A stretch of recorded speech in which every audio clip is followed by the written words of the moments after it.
கர்த்தர் நம்மை ஒவ்வொரு நாளும் நினைக்கிறவராக இருக்கிறார் இல்லையா? உள்ளங்கைகளில் வரைந்து வைத்து நம்மை விசாரித்து கொண்டே இருக்கிறவர். இன்றைக்கி ஒரு வசனத்தை நம்ம வாசித்து தியானிப்போம். சகரியா 3ஆம் அதிகாரம் 4ஆம் வசனம் பின்பகுதியில், உன் அக்கிரமத்தை உன்னிலிருந்து நீங்க செய்து உனக்கு சிறந்த வஸ்திரங்களை தரிப்பித்தேன் அப்படின்னு சொல்கிறார். உன் அக்கிரமத்தை உன்னிலிருந்து நீங்க செய்து உனக்கு சிறந்த வஸ்திரத்தை தரிப்பித்தேன். இந்த சகரியா தீர்க்கதரிசனுடைய முதல் 8 அதிகாரமும் நமக்கு என்ன சொல்லுகிறதுனா, ஆண்டவருடைய பரிசுத்த அந்த எருசலேம் ஆலயத்தை கட்டுகிறது, அதற்கு வேலை செய்கிற காரியங்கள், அப்புறம் பரிசுத்த பிள்ளைகளாக நீங்களும் நானும் அவருடைய பரிசுத்தமாக்கப்படுதலோடு தேவனுடைய திட்டத்தை எப்படி இணைந்து செய்கிறது அப்படிங்கிற காரியங்களை குறித்து அங்கே வெளிப்படுத்துகிறது. இதில் யோசுவாவுக்கு அந்த பிரதான ஆசிரியன் அவனுக்கு ஒரு தீர்க்க தரிசனமாய் தேவதூதர்கள் வெளிப்படுகிறார்கள்.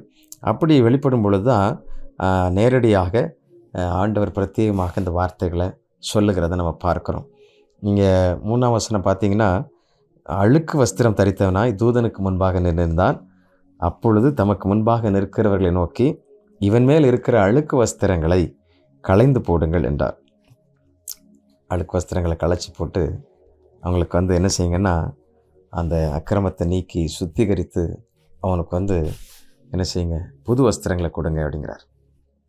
நிறைய நேரங்களில் நம்முடைய வாழ்க்கையில் பல சம்பவங்கள் நம்மளை அழுக்காக்கி இருக்கலாம். பல பிரச்சனைகள், பலருடைய வார்த்தைகள் நம்மளை காயப்படுத்தி, ஜெப நேரத்தை பிரச்சனைகள் வந்து தேவனுடைய சமூகத்தை, தேவனுடைய பிரசன்னத்தையே நாம் உணர முடியாமல் பல அசுத்தமான காரியங்கள் சிந்தைகளில் நிறைஞ்சி நம்முடைய வாழ்க்கையே குலைச்சி போட்டிருக்கலாம்.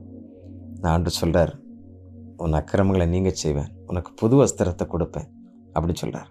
அடுத்த வசனத்தை நீங்கள் வாசித்து பார்த்தீங்கன்னா, 3ஆம் அதிகாரம் 5ஆம் வசனத்தில், அப்படி நீங்கள் செய்யும் பொழுது அவர் அலங்காரமான கிரீடத்தை நமக்கு கொடுக்குறார். பிரியமானவர்களே, நீங்கள் உடைஞ்சி போயிருந்த பாத்திரமாக இருக்கலாம், நொறுங்கி போன பாத்திரமாக இருக்கலாம், உதவாத பாத்திரமாக கூட இருக்கலாம்.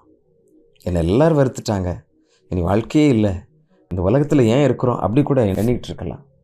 ஆனால் இந்த வசனம் நமக்கு சொல்லுகிறது என்னென்னா, எவ்வளவு நீங்கள் அழுக்காக இருந்தாலும், எவ்வளவு நீங்கள் கந்தையாக இருந்தாலும், ஆண்டவர் உங்களை அக்கிரமங்களை நீங்கள் செய்வார். உங்கள் அழுக்குகளை, உங்கள் பாவங்களை, பிரச்சனைகளை எல்லாவற்றையும் போக்க செய்து உங்களுக்கு புது வஸ்திரங்களை கொடுத்து அலங்காரமான நல்ல கிரீடத்தை கொடுக்கிற ஒரு நல்ல தேவன் நம்மோடு இருக்கிறார். விசுவாசிக்கிறீங்களா?